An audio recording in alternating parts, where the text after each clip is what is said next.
And what comes to mind first when you hear the word Alvan Clark? Chipmunks. No, come on.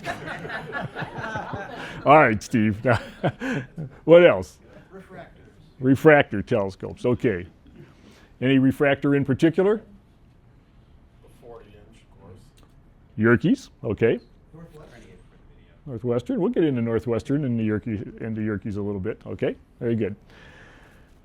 So as Ron said, Alvan Clark was the premier refractor telescope maker in the second half of the 19th century. And interestingly, this is a relatively uneducated man, pretty much a self-made man. And telescope making was not his only career. So we're going to go through a few things like that tonight, and maybe you know this and maybe you don't know that. But I've got an association, had an association with Alvan Clark since the late 60s, and we will talk about 1969 actually started, and so we'll talk about that a little bit. So this is one of the sketches of Alvan Clark, very distinguished looking gentleman in his later years. And most importantly, the gentleman over here is Alvan Graham, his son, and this is George Bassett, his son. And these three guys were who formed Alvan Clark and Sons Manufacturing Company that made all these famous telescopes you hear about. Okay? It wasn't just Alvan, it was him and his two sons. And this guy is going to become particularly important in this. So, and like my family, sometimes one generation is large and the next generation is small or whatever. So Alvan was fifth out of 10 children, born in Massachusetts, built his telescopes in Massachusetts. He died in Massachusetts. He's a Massachusetts guy. 2 daughters, no children. This is important as we're going to go through this tonight about his history. Okay, this is about Alvan Clark a lot more than it is about his telescopes. His 2 sons, Alvan and George, 1 grandson from Alvan. He died at the age of 14. So you think about all the kids in his family, and all of a sudden he's got 4 but only 1 grandson, and he dies early. Alvan was born in 1804, died in 1887. So who made a Yerkes telescope? Anybody want to tell me who made the Yerkes telescope? Alvan died 10 years before the Yerkes lens was made. Okay. Just to give you a little future. George was the more mechanical designer. He actually was pursuing a civil engineering degree, worked at a railroad for a while, and actually went out to the gold rush, I think, for a while, but wouldn't talk about what happened. So he was the mechanical designer, and Alvan was the more optician and also a poet, it was said at one spot. So not a lot written. One of the other main themes about Alvan, he doesn't write anything. Very little by him was ever written. I'm going to quote a few things out of his 9-page autobiography he wrote about 10 years before he passed, and that's all I basically ever wrote. So here's Alvan. Somewhere in grammar school, that's all he ever had for formal education. He started in a wagon making shop, took up some drawing and painting on the side, worked as engraving cylinders for making calico patterns. Somewhere along the line, it was mentioned in 1 or 2 sentences he might have attended a few astronomy lectures somewhere. You know, where he lived was right next to Harvard, MIT, a lot of places. I mean, he's downtown, almost downtown Boston. Not much formal education. And yet, as we're going to see, becomes the premier telescope maker in the 19th century. So, another important thing I want you to take away tonight, the artist and the optician. We think of him as making lenses, but he's really basically was a gifted artist. Okay? And that came across not only what his first career was, but also when he was making lenses. So he started out painting, and he did portraits and mini portraits in particular, over 500 of them in his lifetime. And his portrait work, which is what he did from 1834 to 1856, was his primary source of income. That's how he supported his family. Okay?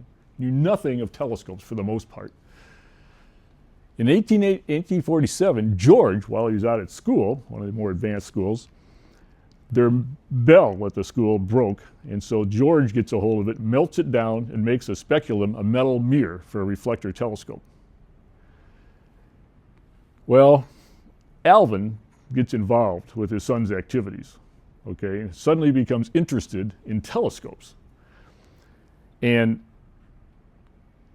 actually, at some point along there, they start to make a few telescopes on the side. Alvan doesn't think that they were having much success with reflectors, so he decides to talk George into making refractors. Well, if you know much about a refractor lens, much more complicated than a reflector. Is anyone in here actually made a refractor lens? Drew or anybody? I mean, I wouldn't even have thought of doing one of these things, you know. Reflectors are pretty straightforward. I mean, several of us in here, maybe many, have made our own mirrors. Jack and I have ground them at Adler. So somehow he talks his son George into making, transitioning over to refractors, and they do that, and they give up on the reflectors. So this goes on for a while. He's still painting, he's building some telescopes on the side, transitioning from reflectors to refractors, selling them as he can. But then something happens in the 1860s. He gets a contract to build an 18.5-inch lens that was going to be for the University of Mississippi. Civil War breaks out. Mississippi can't take the lens, and Harvard wants it badly, and the Chicago Astronomical Society beats him to it, gets the telescope, buys a telescope, puts it in the original University of Chicago. So a lot happened right here in the 60s, and the fact that when he got that contract for that first really large refractor lens, he shifted from portrait painting to telescope making full-time, basically. That became his career after that point in time. And he drafted his both sons, and it was never clear to me how both of them got involved, or what happened to Alvan Graham, but both of these guys get in with him. And so what a fantastic thing to have you be able to work for the rest of your life with your two sons as your cohorts in business, okay? So another very important thing beyond, this is where he really transitioned, this last bullet here, he, as a painter, he started from nothing. He just learns how to paint and has to sell his portraits to people. Well, you know, usually when you go to have your portrait made, you might go to somebody that you know, somebody that's got a reputation, something like that. He had no reputation, he had nothing. So he had to prove himself all along the way for those 20, 30 years in there, and convince people that he could really do a good job. And some guy, he painted a portrait for somebody, or painting, and he was at some exhibit or something, and some guy asked him, how much did you ever make for a painting? He said, the $20 is the most I've ever been paid. And this gentleman said, I'm going to give you $40 for this portrait. And boy, he was on fire, you know, so that kind of got him going into portrait business. So he had to go from nothing to being a notable person in the portrait thing. And then when he gets into astronomy, how many of us are going to go buy a telescope from somebody you'd never heard of? And particularly, these were not cheap telescopes, okay? You know, they're probably, bottom line was probably $300 or $400 for a small 3-inch refractor in the mid-1800s, okay? Hefty amount of money. So he had to prove himself in astronomy, in telescope making, and that wasn't easy, because he was not educated. So if he went to Harvard, which he had a lot of interaction with Harvard, they're right down the road, I believe, or the U.S. Naval Observatory, which he dealt with a lot in other places, he's an unknown. Okay, it's like one of us making a lens and trying to sell it to somebody. So he had an uphill climb in both fields. But the important thing is, I think this guy was really an artist, and I think that's important to remember, that he was a gifted person. And so even though, you know, sometimes he's painting, sometimes he's making lenses. This is one of his portraits of one of the 500. Pretty doggone good painter, okay? And there are other examples out there, and a lot of times he'd do these miniature portraits. So really unbelievable how, I don't know how a person could do that. I'm not gifted like this, okay? This is a gifted guy. Here's a sidelight for you. It doesn't fit in as well, but so you got to kind of get to know these guys. So he's also a marksman. And in fact, he gets quoted in the book at one point, says, well, I think I'm the best rifle shot in the world.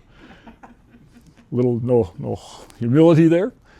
And in fact, he actually patented on a percussion rifle. I guess they were damaging the wads when they were putting it in, so he patented a device you could put on the end of the rifle barrel to load the thing without damaging the wadding, and then take it off, and it would supposedly improve the trajectory of the bullet. But later on, many years later, somebody says, I don't think it really did that. But he sold his patent, and he made some money off of it over the years, okay? So apparently, he liked to shoot. So where does all this take place? I talked a little bit about it. So here's Cambridge Port, and that's where he will move to when he builds his telescope factory. And he basically lived in this whole area. And you'll notice things like MIT Museum, and there's a Harvard Museum and things. I mean, he's right outside of Boston here, okay, in the middle of everything. Highly intellectual area. He's not very well educated. So, refractors versus reflectors. I talked a little bit about that. Let's go back. George started with the speculum metal reflectors, and I don't think speculums were ever very good. I mean, we use glass these days, but he started out with making metal mirrors. And somehow along the line, when Alvan got involved, watching his son make some of these first mirrors, he decided, and I think the book would quote something like, I needed to give him some fatherly advice, you know. So he got involved, and one thing led to another, and so like I said earlier, convinces George to give refractors a try. George knew refractors were going to be very difficult. Was not exactly enamored with his dad's suggestion, but eventually got won over, and that becomes their signature type of lens. And as most of you know, we're going to talk about, there's two lenses put together. The next slide is going to discuss that. So you got 4 surfaces you're going to be grinding and polishing to make one of these lenses, the combined telescope, versus 1 surface for the reflector. So most everybody here probably knows this, but just to make sure in case you don't, this is what an achromatic dual lens refractor lens looks like. There'll be a crown glass up front. It's convex shape on both sides, and a flint glass in the back, usually concave, at least on one side. But there's going to be 4 surfaces that are going to have to be addressed versus 1 surface in a reflector on a mirror. So a lot of work. And the reason there's 2 glasses is because the index of refraction, as light passes through these, the different wavelengths of light come to a focus at different spots. So where the crown glass splits them apart, the flint glass will probably bring them back together a little bit so they all converge, and you can have a nice, hopefully no chromatic distortion there. So a lot of work. Bottom line is, it's a lot of work to make a refractor telescope. And these guys tackled it and become the premier ones in the world. Now sometimes they would actually add a 3rd lens back here in order to shorten the focal length so they could do more photography. Okay? They did some weird things with some of these telescopes, but they're not described in much detail. And that's another point of when you try to dig into Alvan Clark telescopes, well, what did they do? What is all the dimensions and stuff on a telescope? Like Northwestern, I called them up a few years ago. They didn't know the focal length, really. I mean, there's a lot of stuff you don't really know easily. It's just not written down, and so sometimes it's difficult to extract. Mirror castings. Now we're convinced, the ones of us that have made mirrors for our telescopes, we buy them, Edmund, whatever we bought at the time, we get this mirror. We don't really think about the casting so much. We're working on the surface. Of course, there could be imperfections. Back in the 1800s, the large lenses, it was difficult to get good blank glass that was going to be, now you're transmitting the light through the lens, not reflecting it off the surface. So the whole quality of that lens becomes extremely important. And they couldn't get the bigger ones high quality, so they would end up going to Europe. And most of their large castings came from England and France. Expensive, large tack. Actually, I think there's a large tariff sort of or something on these things. They didn't call it that in the book, but I think that's what it amounted to. It was a charge. And long lead times, a lot of shipping involved. And of course, this did give the Clarks some time to some opportunities to travel to Europe and to hobnob with a few people in Europe. Okay, so you get to know them. Because remember now, these guys aren't known by anybody. After the Dearborn telescope, things start to change, I think. Grinding and polishing. I'm going to skip ahead down this one. No known procedures for the factory. You can't you can't look up, how did he do all this stuff? The guy didn't write anything down, okay? And that's one of his signature trademarks. He didn't write anything down. Except for this 9-page autobiography, this guy almost wrote nothing in his life. He did paintings, then he made lenses and telescopes. Didn't write anything down. They had metal and pitch laps for the making, and we're going to talk about this a little bit. Steam-driven grinding arms in the factory, 1- and 2-man grinding operations. They used emery, cast iron sand, rouge for grinding and polishing. Some of us that have done reflectors will know about that. No known procedures. So this is one of the big things right here. No known procedures and local correction. Alvan became being noted for being able to look at a lens and see a defect in that lens and take his thumb with some polishing probably and polish out the defect. So he got an award from a major institution for being able to do this. So could detect and correct with great accuracy local irregularities, his trademark process. I don't know how you do that, but all right, that's what he was known for. Okay. He could do it, that's why he didn't want to step down. Well, I don't know. He wasn't highly educated, so in the terms of no college degrees or anything like that, but he certainly was a smart guy and a very good artist, but he just didn't write anything down. So this is his factory. There's a few sketches, a few photographs. I know you'd like to see more pictures, but this is a lot about Alvan and rather than just a factory. They had a steam-driven thing. There's probably a belt there. If you've ever been in an old factory, sometimes they'd have a major driving mechanism, and there'd be a shaft that went down the factory, and there'd be belts that would take off at various places to drive machinery. And so that's kind of how their factory was set up. Factory wasn't very big. It was like 20 feet by 40 feet in an L shape, another 20 by 40 with a dugout basement, I believe. Hard to figure out exactly. Never did see a drawing of anything, but not a huge facility, okay? And if you look there, you can see these arms, which are probably mechanically driven through the steam, but then eventually there's a lot of manpower. There's a lap down there. And here's an actual photograph. You can see how small the factory is. So these guys are going to make, over the career of this company, although we're focusing tonight a lot on during the Alvan Clark era, not just the entire factory, the company. It'll transition, it'll continue on for a while after they pass. But you can see a guy doing something over here. This telescope here is probably almost about the size of the Northwestern telescope, I would say. I don't think it's Northwestern because I don't think that, because it's not a color photograph, it's a little hard to tell. But there's another nice one back there, pretty good size. That's probably a 4 or 5 inch, I'd say maybe, refractor on a tripod, and it's on a German equatorial mount. And a picture says a lot to you. You can kind of understand this is what you're going to walk into. If you walk into an Alvan Clark and Sons factory, this is what you're walking into. That's the factory right there, okay? With one of these other guys off in the corner somewhere. And they're always in suit and ties. I always get a kick out of that. In the old days, in the 1970s, guys are always in suit and ties, But they do have their aprons on, because anybody that's worked with rouge and things like that, polishing and grinding materials, it'll get all over you. So this guy, I'm not sure what this guy's doing back there. He's just posing, I guess.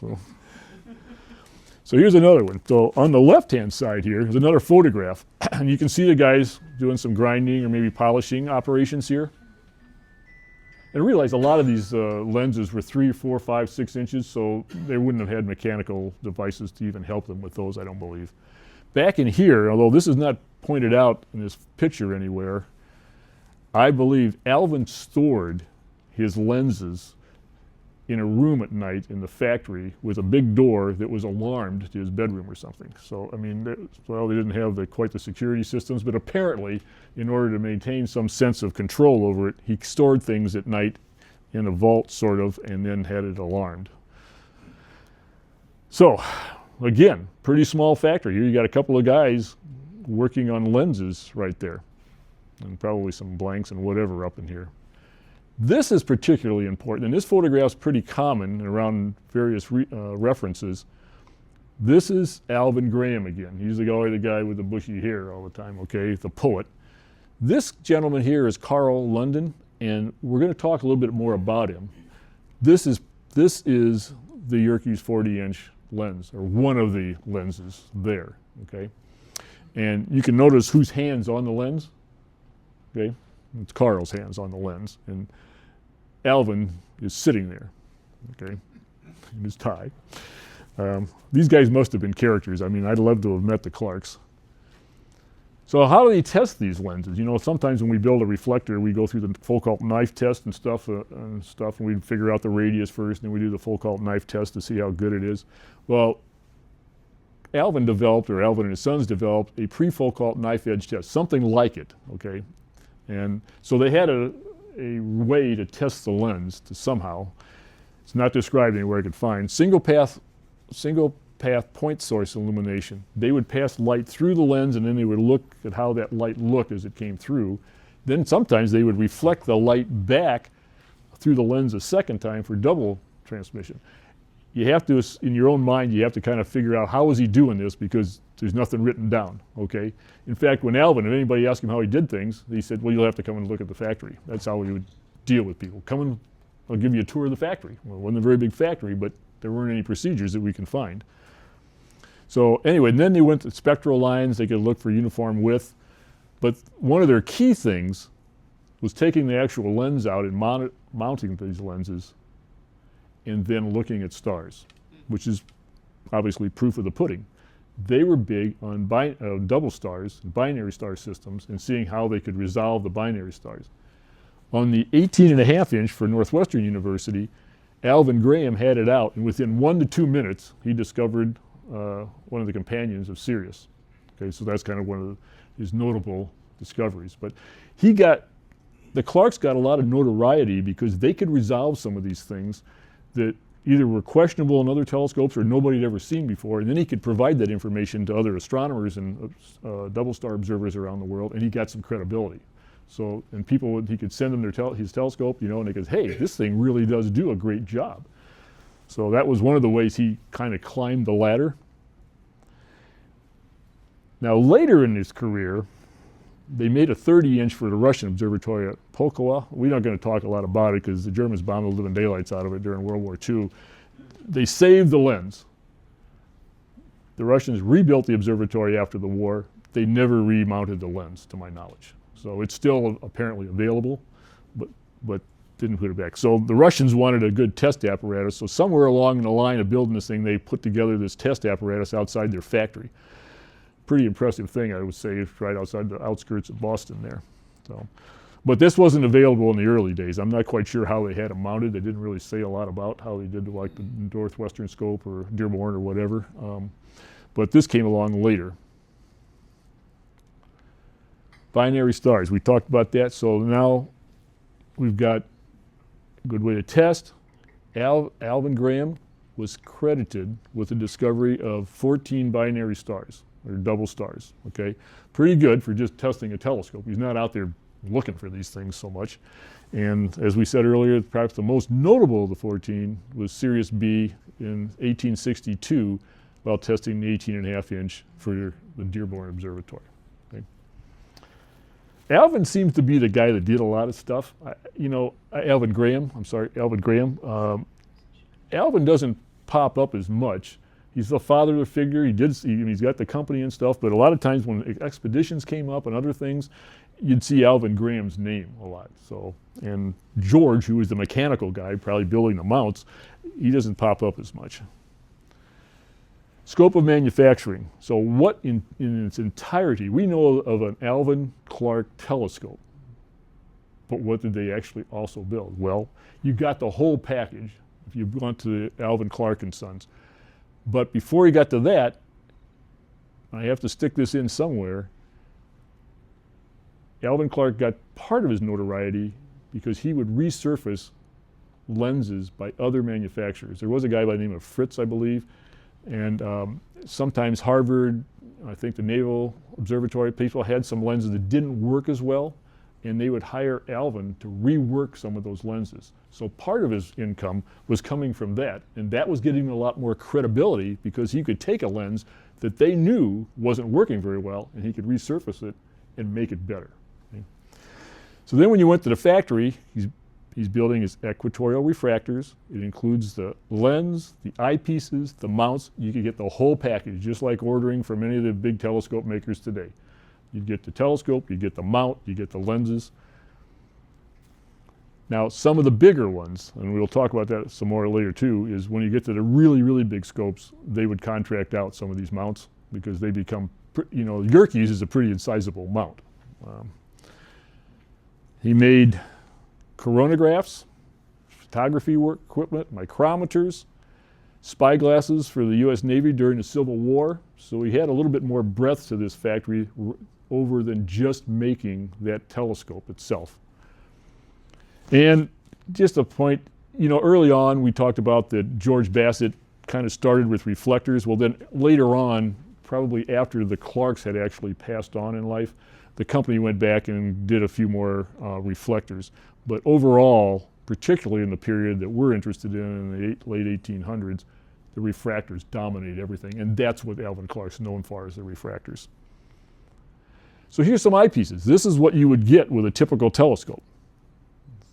6 eyepieces. Sometimes they say you don't get all 6, but maybe it's depending on how much you spent. I don't know. Typical eyepiece set. Thought, you used to always get 2 eyepieces when you bought a telescope. I noticed in the last few years it's kind of down to 1 sometimes. And it's like, oh my gosh, that's the way they keep their price down, because as soon as you buy the telescope and you get it at home, you say, well, I got to have another eyepiece, for this thing. But usually they were simple designs, as best I could find. Ramsden or Huygens 2-element designs. They had an oddball diameter, 1.14 inches, and one of the guys quotes the fact that even long after most people had standardized a 1.25 inch diameter eyepiece, Alvan Clark and Son stayed with the 1.14 inch. So maybe it was their thing, I don't know, but they stayed with it. And usually you would get a set of 4 to 6 eyepieces. You'd get some sort of a solar filter, a star diagonal, and also a terrestrial eyepiece. So you kind of got, again, a package deal. Now, you wouldn't get a terrestrial eyepiece if you had a really big one, but these are the smaller ones that it would come with. And early we talked about Alvan Clark had a patent on muzzle loaders. Well, he also got, I don't know how many patents he got, but he also got one on an eyepiece that you could actually disassemble for easy cleaning. How many of you have ever taken your eyepiece apart to clean it? Yeah. All right, 2. All right. Some of them may be cemented together. I don't know if you can do this, but so anyway, in those days, yeah, he had a patent for this in 1851, early on in his career, really. So anyway, you might find one of these somewhere for sale. I don't know. Ron was saying there's some of them for sale. Double eyepiece micrometer. This was a little harder to understand, but he got some acknowledgement for this for the American Association for Advancement of Science, where when they were trying to split an object and you couldn't get it all in one eyepiece field, so he made this double eye thing and he could go from one to the other. It's more complicated. There wasn't a lot of description, but he got a lot of pluses and minuses for a double eyepiece micrometer. Nothing that most of us would ever use. Okay. Speed of light apparatus, 1879. Most of us have heard of Michelson and measuring the speed of light. Well, guess what? Alvan Clark and Sons manufactured some of the components of the apparatus that he used. Spectrographs. These are a couple of Alvan and Clark spectrographs. These do not look like simple pieces of equipment, okay? I mean, these guys were pretty doggone good, from not only making the lenses, but to also making the entire apparatus. And one of them, I think it's this one, they actually passed the light through it twice. For not being highly educated and not mathematically inclined, at least Alvan himself, they made some really complicated pieces of equipment. I mean, they're selling these things to Harvard and other places. I mean, these are not, your run-of-the-mill people that are buying this stuff. Research institutions. Now they also have to make the tube. Well, these varied over the years, and I don't have a complete listing, but originally they made tapered tubes. A little unusual, I wouldn't think about that today. The one at Dearborn, Northwestern, is a mahogany tapered tube, made out of mahogany wood. It's since been replaced. They transitioned to straight tubes. Sometimes they went to brass, and at times covered with satin and gold lacquer. They used nickel-plated brass tubes and aluminum, and finally aluminum tubes, painted green or white sometimes. So there's a whole list of different types of tubing that they may use for these refractor telescopes. Mounts, they had to build the mounts. azimuthal, although a lot of them you see are actually equatorial. Some of them very simple equatorial, but equatorial, without setting circles. Some of the bigger ones that had various drive mechanisms, pendulum, spring operated, it was referenced. Again, no real drawings that I could ever find or very much of a description on that. But they would power some of these mounts with the technology that they had at the time. And then later on in life, when they got to some of these bigger scopes, Warner and Swayze would be a company that they would farm out some of the mounts to. But, you know, Yerkes is a huge setup in there. I mean, you saw the size of the factory. You know, this kind of dominates their factory, or would. So here's some of their equatorial mounts. These are actually a little bit more complicated than this one that's actually on with the telescope mount. I don't think this guy is adjustable for the latitude, but you know, these are both adjustable. And they went through many evolutions on these things too. But so they built their mounts, basically, at least of all the regular size scopes. They engraved their scopes. Alvan Clark and Sons, Cambridgeport, Massachusetts, because that little town that they put the factory in was Cambridgeport, not Cambridge, but Cambridgeport, right next to Cambridge. And that's pretty nice engraving too. I don't know, you know, that one was 1880 maybe, 1880 something, 88 maybe, so it's whatever. So a lot of them were that. Finder scope, looks like a finder scope today, okay? And actually, I mean, these mounts could have been a mount from today. I mean, this is, you know, this is 150 years or more ago. And so how many refractors? Well, the total list over the entire breadth of the Alvan and Clark company, which will stretch out to 1958, but kind of peters out in the end, is over 600 scopes. That's not a high amount of telescopes, but when you look at the factory, there's only a handful of people working, and it's pretty labor intensive making a lens and all this other stuff. So, you know, they made 16 telescopes greater than 16 inches, 38 from, I don't know if it's 10 to 18 or 10 to 16, but 38 telescopes in this range, 128 6 to 9, and 400 in the 3 to 5. A 5-inch refractor is a fairly expensive piece of equipment today, okay? And back then, you know, the average person didn't make nearly what the average engineer or whatever we're going to say today makes. So, you know, the audience they were selling to was probably a lot more limited.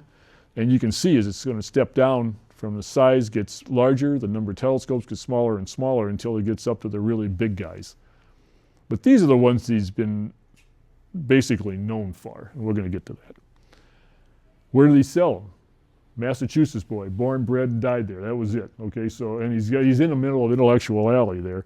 So most of his scopes were USA. Some private institutions, some, you know, a lot of colleges and whatever. He sold some to Canada, Austria, Germany, Russia, South Africa, Australia, Italy, Argentina, and the Netherlands. So he did get some international sales. Now realize there's no internet back there. The guy never made a catalog till late in his company. I mean, there was no catalog. It wasn't like an Edmund catalog you could get. He just didn't publish things. They had a small one. I saw a page or two. That was it. Didn't like to write much. So let's talk about the large refractors, which is what most people in this room, if you've heard of Alvan Clark, these are the ones you're going to have heard of. Something on this list, probably. The first big refractor was 18.5-inch Dearborn Observatory. Currently, it's called the Dearborn Observatory. It's currently at Northwestern. Okay, completed around 1866. The 26-inch U.S. Naval Observatory, 1873. He had a lot of work with the Naval Observatory from all kinds of different things in his career, so he was a natural. And sometimes people would hire him because even though he was more expensive, they knew his work. Then we get down here, you get the Russian Observatory, 1883. He got an award from the Russian Tsar for that one, so they liked the telescope. It's kind of disappointing they didn't rebuild the thing. 36-inch Lick Observatory, 1887. So he's on a roll here. It's almost like Einstein when he got in a roll with his 4 big papers there in a roll. He takes a step back. Lowell Observatory bought a 24-inch in 1896. That's located in Flagstaff, Arizona. And then comes the big one, 40-inch Yerkes, 1897. Remember what I said now. When did Alvan Graham pass away? 1887. Okay. When did Alvan passed away? Alvan passed away in 1887. Alvan Graham passed away in 18 97. He delivers the lens to Yerkes and passes away a few months later. Okay. And you saw whose hand was on the lens in that one photograph.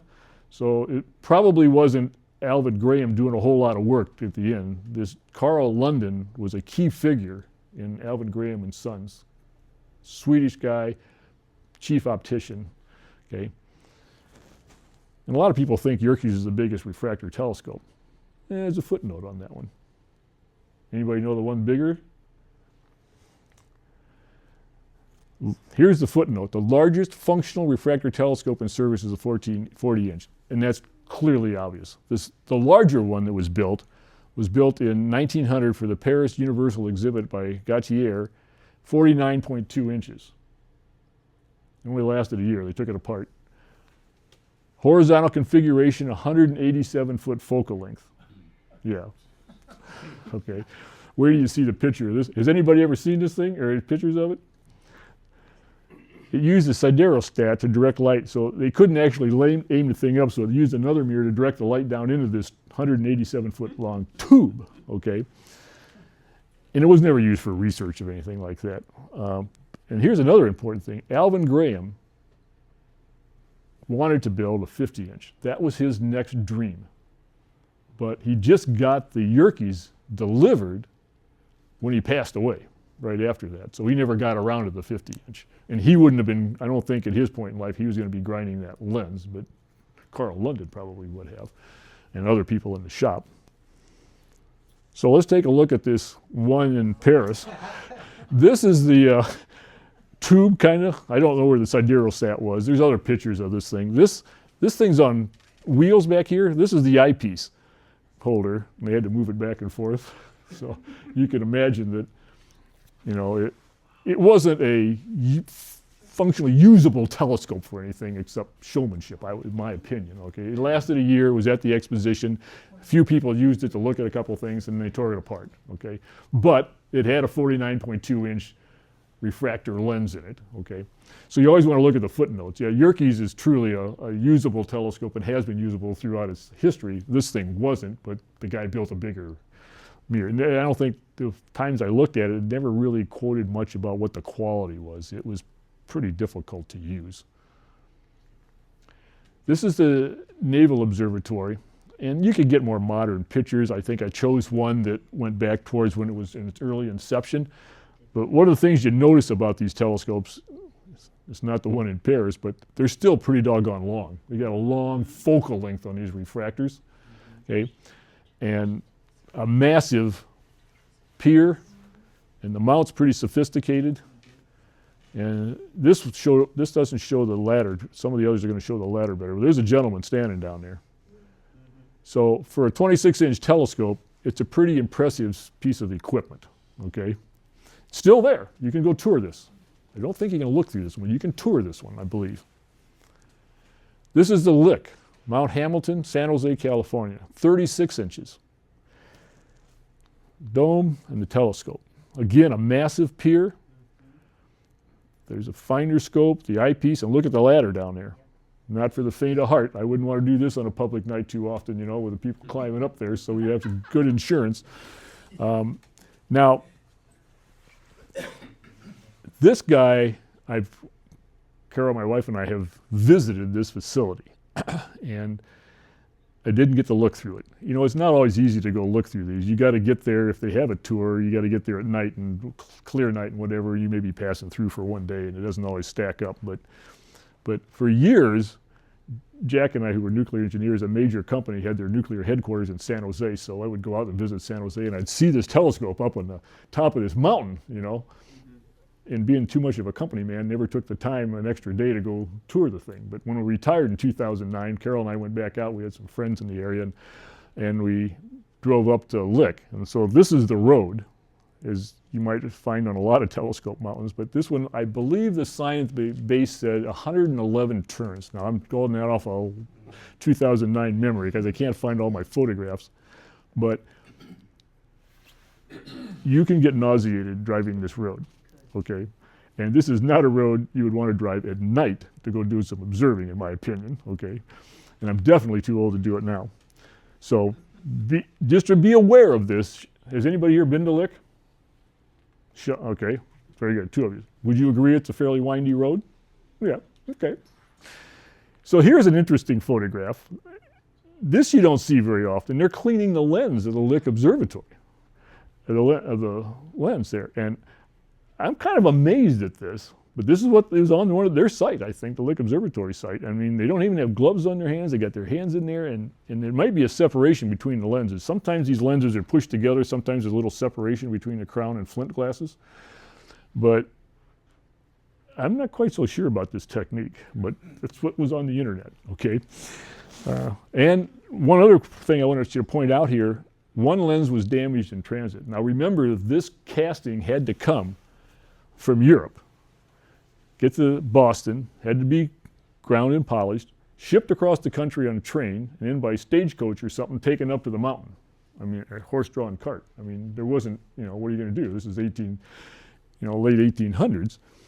And one of them got damaged in transit. So it took like 18, I think one of the books quoted 18 attempts in a couple of years to replace the one that got damaged. Okay, so it would be a lot today to replace a damaged mirror too. If we had one of the big 8.4 meter reflector mirrors damaged, it would take a lot of time too. But these guys had a lot more logistics problems because you couldn't just pick up the telephone, call France and say, hey, can you make me another blank? And then, by the way, Alvan Clark, he'd like to, they got to go over there sometimes and inspect these things for defects inside. So, little known, this, oops, went too many. So now we're going to downsize to the 24-inch because I guess Lowell didn't have quite as much money. But notice some interesting things on Lowell, and this is Flagstaff, Arizona. Let's look through this one. Wow, very good, 3 of you. Okay, I have also. Carol and I were out there in 2019. We toured the Lowell Observatory, which we're members of, which is a very nice place. I mean, they've expanded dramatically since COVID came out. They've got a huge outdoor public viewing thing with a lot of different telescopes now. But look at this dome. Alvan Clark did not build that dome or anything. He didn't build domes, but they hired a local bicycle guy to build the dome. So he came up with this weird thing, as I remember it. And it used to be on steel wheels. I think it's on Ford tires now, they say, that it rotates around. A little bit weird. Inside, again, a massive pier, a lot of counterweights. And again, there's a lot, if you go on the internet, you can find a lot of photographs of the inside of this thing. Now this one, as a few of the others have done, we did look through, okay? Carol and I toured the place in the daytime, went back to the hotel, and I went back at night so I could actually look at it. And the guy puts it on Star Arcturus. I'm thinking, all right. This is pushing it, But I went back outside and looked through some of the small amateur telescopes like we would have on the AEC lot. They had people out there that would have their telescopes and have the public look through them. So I came back and got in the line a second time. It wasn't a long line that night. And I forgot to look up which Messier object. He put it on a Messier object that night. So that was good. Got to actually see something worthwhile. I was partial to this place anyway because one of my homegrown telescopes from college days was actually there. So I got to see it again. They shut down the university deal. Lowell, again, here's another better shot really of kind of the telescope over there. If they get a photographer there and with the right lighting, you can get some really nice photographs of some of these places. These are works of art, okay? And there's Lowell, Percival Lowell himself, the Mars Canal fame, He's always looking for the Mars canals. So, and you can see he actually had a little deal that ran up and down there. Look at the hand controllers. It would have been something to actually control that thing, I think, like that. And this is, Lowell, this is a public observatory, and so everything's open. You can buy tickets and go through like Adler or whatever else you want to do. So, I mean, if you're ever in the vicinity, it's just south of the Grand Canyon. I mean, you can make an astronomy trip out of it. the meteorite crater is not very far from there. Carol and I went to the meteorite crater, and then I talked her into going to Winslow so we could stand on the corner of Winslow, Arizona. And then we went over to Lowell Observatory in Flagstaff on Mars Road, Mars Hill, okay? And surprisingly, because of the light pollution controls in Flagstaff, actually, Mars Hill was actually pretty good. I had easily, with my eye, I could see fifth magnitude stars. So it was actually pretty good. I mean, you're looking down over the valley at Flagstaff, so I was impressed with the quality of the sky there. So finally, we get to Yerkes, the 40-inch, the grand refractor that Alvan Clark and Sons built. Just like Northwestern or Dearborn's telescope that was originally settled going to Mississippi, and then Harvard wanted it, and it ended up with Chicago Astronomical Society. People were really wanting these big lenses at the time. That was a figure, hey, you know, I got the biggest telescope or whatever. And so this was supposed to go to Mount Wilson, but they didn't have enough money at the end. So Alvan Graham meets George Ellery Hale, pretty interesting guy, who convinces C.T. Yerkes to fund the telescope, observatory, mountain, and the whole deal. So the lens was completed in 1897 by Alvan Graham Clark and Carl London, located Williams Bay, Wisconsin, Lake Geneva. And of course, some of us know about the thing about University of Chicago tried to sell it one time, and then they couldn't quite do that, so now it's under the control of Yerkes Future Foundation. So it's back open again. The last time Carol and I were up there was just during COVID. They just shut down a couple of weeks before we got there and locked the doors for a while, and then they reopened under this other foundation. So you can go back up there now. It remains the largest functional refractor telescope in the world. It's got a great history of use, including by Edwin Hubble and others. So I encourage you to, if you've never been to Yerkes, it's something you should look into doing. I've not looked through this one. I'd like to do that. As I said early on, only Alvan Graham of the Clarks was still living when the Yerkes lens was completed. So even though it was, quote, an Alvan Clark and Sons telescope, the Clarks were dying out here, okay? But Alvan Graham, who was the guy that did a lot of things and toured a lot, he took that mirror or that lens with him to Yerkes. The mount there was by Warner and Swayze. Again, a pretty massive mount. I mean, I just really couldn't see Alvan and Clark building this mount. I don't know. It's just looking at the size of the factory, it was bigger than the factory practically. The floor moves up and down to facilitate reaching the telescope, which is kind of a unique feature.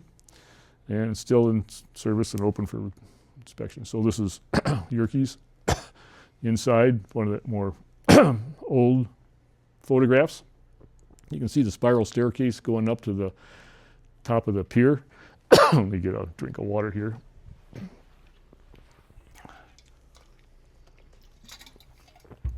I'm surprised I got that far without having a problem. So this is something that I wanted to get through because it's a fundamentals night to say, hey, open your eyes. If you haven't discussed doing something like this, go take a look at things. Now this one's dear to my heart, and this is where I started with Alvan Clark. I left it towards the end. I went to Northwestern from 1969 to 1973. I actually have an undergraduate degree in astronomy, but a lot of things led to the fact I couldn't pursue it at a PhD level, but I should have. That was my passion. I could have. I should have. But you know, we talked about earlier that this was the turning point for Alvan and Clark. $18,000 or so in 1864. That included the whole shebang, not the building and the mount, but the thing. That's when he left his portrait painting, started telescope fabrication in general for big time. Bought by the Chicago Astronomical Society for the original University of Chicago. Society beat out Harvard and acquired, literally beat them out. They were running down the street, one guy trying to barter the other guy, and then Chicago had the money in hand and they got it. It was moved to Northwestern in 1889. The title officially transferred to Northwestern University in 1930. There's a new mount and a tube were installed in 1911. The original tube is currently on display at Adler Planetarium. So if you go to the bottom floor of Adler now, sort of where Jack and I ground our telescope mirrors back in 1981, now you can find the original tube. So there's, Carol and I went up there every once in a while we go back to Northwestern. It's kind of close, so we go back. And the last friend I've got, she's going to be probably retiring next year, but I was supposed to get in there and take some better photographs, but we were traveling for the last 4 months and I didn't count it on that, so I never got up there. I will get back up there. And so this is what it looks like. And not quite as massive a pier and mount, but it's still pretty good size. And this is where the original, and this says a lot about Alvan Clark. Again, this is the original tube, tapered tube out of mahogany wood. And it's got metal stabilizers on it. And this is probably an Alvan Clark telescope. I haven't been down there for a while. Next time I go down, Jack, we got to look, see what this one is. I'm suspecting that this is an Alvan Clark small 3 or 4 inch refractor down there. I just forgot. So a lot of the mechanism is still there too. So take advantage of this just to appreciate what Alvan and Clark could do for some of these tubes. I mean, you and I buy a telescope today. We don't really think too much about the tube. We may think about the weight or something like that. You don't buy it because it's a work of art like this. So and this takes you back to where I got associated with Alvan Clark. I didn't probably even know who he was in 1969 when I started at Northwestern. I came from a small town. We didn't have the internet. I read a few books. Maybe I had read something. I don't know. But so I used to operate this telescope on Friday public nights, my senior year at least. And one astronomy class, I had to do it for an Australian professor we had. And the only reason I mention this is because I had trouble focusing in that night. I'd left the door open for the students to straggle into the place, and I'm thinking the hot air, it might have been a cool night, condensed out. Maybe I had a little bit of dew on the lens or something. You can't just go up on the other end of the telescope and look at these things. It's not like your little 4-foot Dob or your 3-foot refractor or something like that. You're in a dark observatory and the doggone thing's 30 feet long or something. You're kind of stuck. So that was a memorable night that I would rather not remember. It's a little struggle. And then one night, one of my buddies, I was the president of the astronomy club my senior year, I guess. Not very many people. There might have been a half a dozen or 10 of us. It wasn't very many. We had 12 kids started in astronomy in my freshman year. 4 of us graduated in astronomy. And it's not because the other guys didn't graduate. It's just because they got sucked off into the computers that were just becoming a thing, and this and that. But they may have all graduated. I lost track of them. But one of the juniors my senior year wanted to do photography through this thing. So we actually took a photograph or two. I don't remember what it was, but we proved we could do it. Okay, and it could have been on a glass plate. Dearborn's a really old building, and in the second floor we have one room for a classroom. You could probably put 10 or 12 people in this little classroom, and next to the classroom there's a little closet, and we had a developing lab in there. So we actually took the film or the plate, we went in there and went through the different chemicals, we actually did this thing.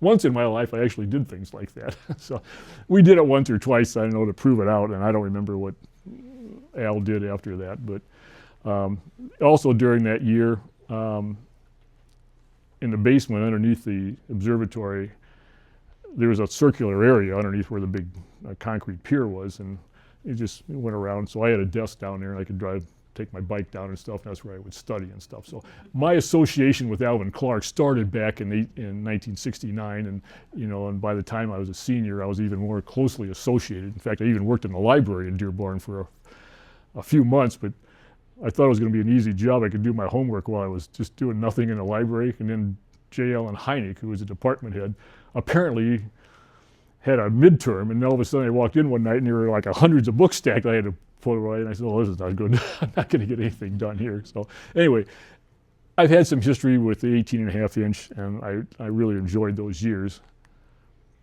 How come I lost it? Okay, here's another one. There must be a dead slide in there. In the book, there is a book. Someone wrote Alvan Clark and Sons, Artisan Opticians, and they, in that particular book, they kind of describe a little bit of the history of Alvan Clark and Sons. Then they describe all of his telescopes as best they can find them. Then they describe all the customers in another chapter of the thing, and then his portrait business and stuff. And so I went through the whole listing of telescopes. Every place they'd ever sold one that they could find. There's no real catalog of these things very well, because again, he didn't write things down very well. After the Alvan Clark and his sons had passed away, I think London did a little bit better job on some of this stuff. So one of them shows a 4.5 inch at Joliet Central High School.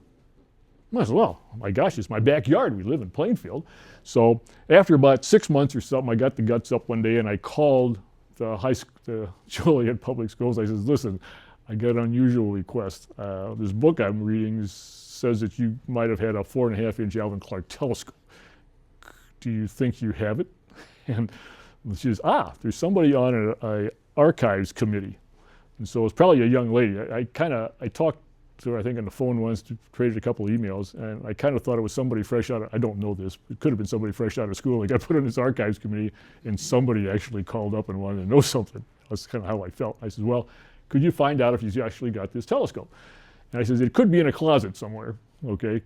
You know, it wasn't much. It was like one of those little tripod things I showed you earlier. And so she found a couple of articles that were written back in the 1960s, 50s and 60s, and sure enough, they had replaced the telescope with something that was more modern because, you know, this thing wasn't, the other one wasn't a driven telescope, it wasn't a go-to, they didn't have that kind of stuff back then, and so we needed something. There is an observatory on the top of Joliet Central High School. Never been in the thing. And so the articles, the two articles, when you read them, last reported whereabouts was not surprisingly in a closet. And then disappeared from closet to parts unknown. Okay, so somebody either has a historical Alvan and Clark telescope in their house, or it went to a junkyard somewhere, and nobody knows. Okay, and not too many people would really know the historical significance of it. So if you're a janitor and you're just told to clean out, and hey, I just need to get something, you know, and this is just an old telescope that we don't use anymore, who knows where it went? Somebody knows, but nobody could figure it out. We talked a little bit about cost. You know, these are like in the 1860s, 1870s numbers, and there's a chapter in one of the books that talks a little bit about how to convert money, but you know, $300 or so back then for a 4-inch with mount. Dearborn, $18,000, but you know, $300, and that's like a bottom line starting place. You know, that's 1860s or something. It's a lot of money today. So, you know, your average person isn't going to be able to go out and buy an Alvan Clark telescope that days. Wealthy people like to have them, prestige. Universities like to have them, schools, colleges, prestige. This gentleman we talked a couple of times about, Carl Axel Robert London, and they spell out sometimes his whole name is spelled out because I'm just about done here, so we're about out of time. His son actually was hired by the company also, and his name was Carl, I think. So sometimes they spell out the whole thing. From Sweden, joined at the age of 24 in 1874. So that's, you know, the Dresden Dearborn telescope was in 1866 or something. So they were well into making some of the bigger lenses by that time. Remained with the company until his death 41 years later. Fellowship in the American Academy of Arts and Sciences, I think that one is.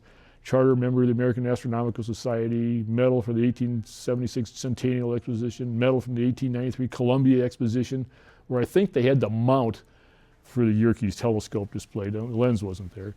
1899 patent on simplified equatorial mount, and probably did most of the work on the Yerkes 40-inch lens. That's not easy to nail down, but the company after the Clarks, no heirs. That was why I said earlier on, hey, family's kind of dying out here. One grandson, and he dies at the age of 14, most unfortunately.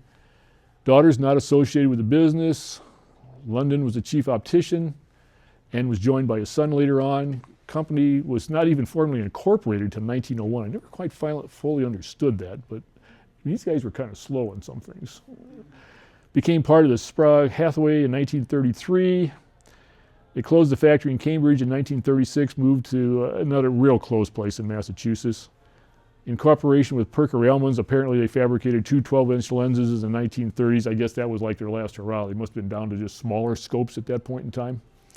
And the whole end of the whole company came when Sprague Hathaway closed and the equipment was liquidated for a minimal price in 1958. They didn't have much invested in equipment. If you looked at that factory, this was minimal stuff. This could have been Jack and I in 1981 down in the bowels of Adler Planetarium grinding our mirrors on a 50-gallon drum. There wasn't much equipment, and there wasn't much equipment in those factories. So let's talk real quickly about what these guys did. They built numerous telescopes and instruments for several scientific expeditions. They the U.S. Coastal Survey Team, the Naval Observatory. It looks like Alvan Graham was generally the one to join some of these expeditions. So some of these expeditions, when they got formed, would go to the Alvan Clark and Sons and ask for specific equipment to be built. They were going to do a solar eclipse or whatever. So George and Alvan did the solar eclipse in 1869 in Kentucky, U.S. Coast Survey Team. Alvan Graham observed the total eclipse in December 1870 in Spain, and he was with a team. And then Alvan Graham again participated in the U.S. Naval Party at an eclipse in 1878 in Wyoming. It looked like Alvan Graham, and you know his dad's getting a little older, and so maybe he was a more traveled one. No, I never found any place where it said that, but it just seems like that was the case. Notable acquaintances. So let's go put back in your time in the 19th century. Who does Alvan and his sons know? Reverend W.R. Dawes. Anybody heard of him? Yes. Okay. English pastor and double star observer.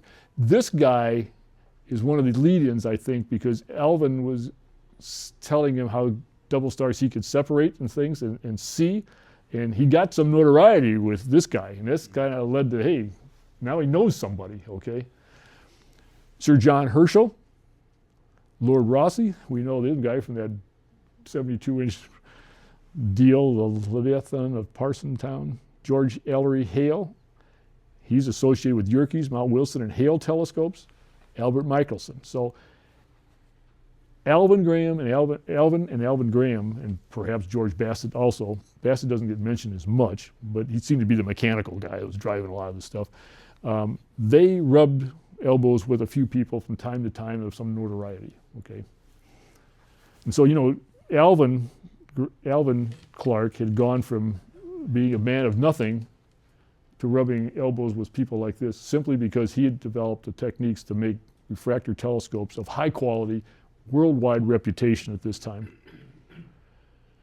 Awards, here's a few that Alvan got, Alvan Graham and George Bassett. They probably all had more awards, but you know, if you looked at this, Alvan had honorary degrees from the University of Chicago, Harvard, Amherst, gold medal from the Tsar Alexander III of Russia, American Association of Astronomy and Sciences Rumford Medal for unique ability to accomplish local corrections and fabricate near-perfect lenses. Alvan Graham, here's some of his, and George Bassett. These guys had gone from nothing to getting into these societies, and they would go to these meetings. They were known, they were respected, they were turned to for some of the best telescopes of the time. They were also awarded with a crater being named on the surface of the moon for Alvan and Alvan Graham. It's on the backside of the moon, so don't go out and try to look at it tonight. And it's lost down here somewhere in this. You can go and search this out on the internet and you can blow it up to your heart's content. It's not a whole lot to look at, okay? The point is, they had a crater named for him. And Alvan Sr. also had a crater named for him on the surface of Mars, okay? So you can Google Clark craters and you'll come up with some of these things. It was nice that they recognized him like that. So in summary, who was Alvan? Let me finish this off with a couple of words of Alvan Graham. No, not Alvan Graham, Alvan. 9-page autobiography. This is all he ever wrote. This is what you got. No procedures for the factory. No procedures how to run the telescope. I always get a kick out of that because at Northwestern, when I used to run the 18.5-inch, I don't think I ever had a procedure. I think when they turned us loose on it, the staff was concerned that the thing might fall off the mount. The staff wasn't very observationally oriented. So we had an engineer at Lindheimer, which was Lindheimer Astronomical Research Center. So we actually had a full-time engineer running the two telescopes that used to exist on the Lakeville. And I just called the guy over. He must have come over and showed us how to run the scope. I have him come over once in a while because the setting circles never works right, so I'd always have to go look at a star, get the RA and deck, and then use that as an offset because it was always messed up. You know, you're a public night, you can't, you know, when you're in one of these big domes and you got a telescope that's 30 feet long, it's not easy to mess around with the thing, you know, it's not like a daub out there in the grass. So here's how Alvan Clark starts his autobiography. Cambridgeport, October 1878.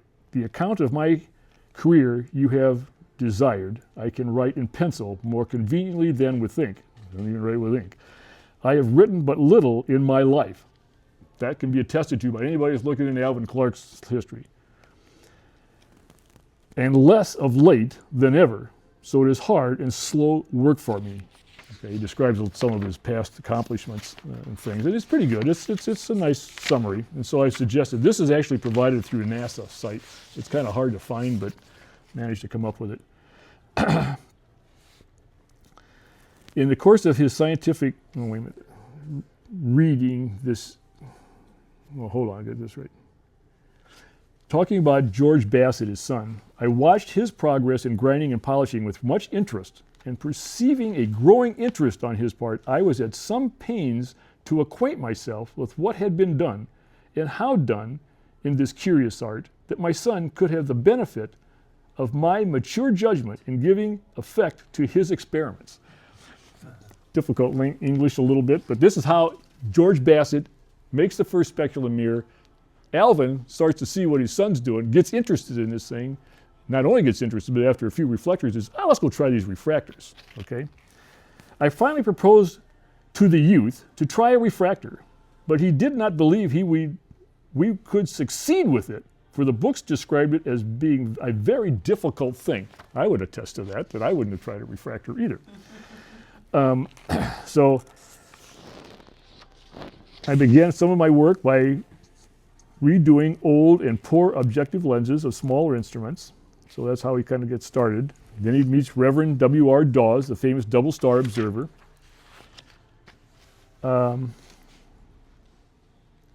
He talks a little bit about how his and his two sons had done pretty well in this. He actually made a good living of making telescopes. And he admits, he says, hey, I've made a living, I supported my family, I put a little bit away for a rainy day. And a lot of people can't say that in life. So, I mean, he came from nothing and he did pretty well. He talks about George, he also talks about this, and I didn't get the chance to finish looking at this. I have lived to see the companion of Mu Hercules, therein mentioned, go through considerably more than half a revolution. So he was talking about, and this is pretty interesting as he concludes. I have never been much of a, he also talked about which political party he voted for, but it doesn't mean anything because the parties don't really correlate. But he says, I've always voted with this party, but never attended caucuses or held an office. I have never been a church member, nor had either of my parents. But my faith in the universality of God's provision is entire and unswerving. His grandfathers, he talks about too, were whale hunters. I never studied music or attended an opera in my life. I know nothing of chess or card playing. I never learned to dance, but was a good swimmer, though lacking generally in the points which would go to make an expert gymnast. And I've been a longtime member of the American Academy of Arts and Sciences, and my son George Bassett enjoys the same. So he kind of summarizes, there's a lot of things he never did, but he did some things very good.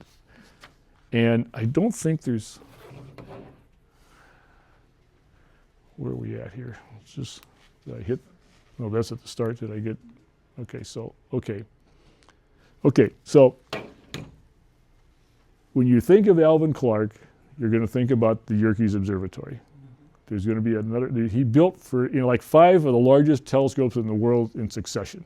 He just was on a roll there for a while, okay? And you think of Yerkes, you think of Alvan Clark. Well, it's Alvan Clark and Sons, really, because Alvan Clark had already passed away by that time. When you think of Alvan Clark, you have to think that, hey, he came from a general person like any of us, but didn't go to advanced schooling, becomes an excellent painter, over 500 portraits, okay, and then forms one of the premier telescope making companies in the world, and was generally recognized worldwide for making some of the best refractor telescopes have ever been made, okay?